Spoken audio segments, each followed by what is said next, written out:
مساء الخير، معكم اخصائية التغذية ديما بريك من ريفوليوشن جيم.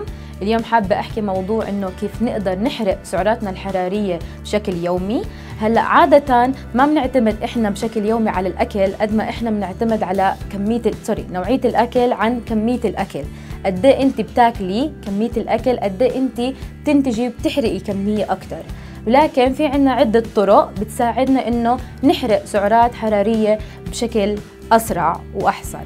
شرب كمية كافية من المي، ما يعادل من 6 ل 8 كاسات باليوم، عشان أي احتباس داخل جسمنا من السوائل كله يخرج. 2. انتظام بالوجبات الغذائية كفطور وغداء وعشاء، ولا يتعدى وجبة الفطور من 6 ل 9 الصبح عشان يحرق سعراتنا الحرارية ويكون في عنا وقت تاني من الغداء والعشاء.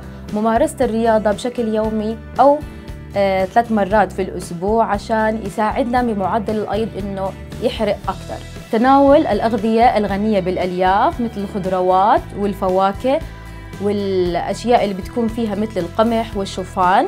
بنقدر كمان نستبدل الخبز الأبيض بالخبز الأسمر لأنه غني بالألياف اللي كتيرة، فهذا الشيء بعطينا الشعور بالشبع لمدة أطول. كمان لازم نستبدل المكسرات اللي بتكون مملحة واللي بتكون منكهة مدخنة بالمكسرات النية مثل الجوز واللوز والبندق، وتكون من ضمن احتياجنا اليومي مثل حفنة الإيد أو ما يعادل ربع كوب باليوم. كمان النوم المبكر من 7 ل 8 ساعات، لأنه إحنا عارفين خلايا الجسم ما بتتجدد إلا خلال اليوم، فهذا الشيء بيزيد من سعراتنا الحرارية بشكل يومي.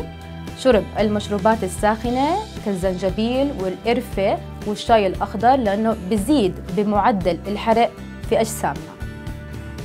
كمان بنصح ما نتناول الأكل وإحنا بنحضر التلفزيون، لأنه هذا الشيء بزيد من كمية الأكل اللي إحنا بنحتاجها باليوم وإحنا مو حاسين على حالنا وإحنا بنحضر المسلسل خاصة المفضل لإلنا. وآخر شيء بقدر أنصحكم فيه، لازم نقلل من كمية السكر وكمية الدهون في أجسامنا وخاصة بالطبيخ، لأن مثل ما إحنا تعودنا بنستخدم كتير زيت الزيتون قديش هو مفيد ومهم، لكن لازم نقلله لأنه إحنا بنعرف المعلقة صغيرة من زيت الزيتون تحتوي من 45 ل 50 كيلو كالوري، وكمان بنفس الوقت معلقة السكر فيها الصغيرة فيها 20 كالوري.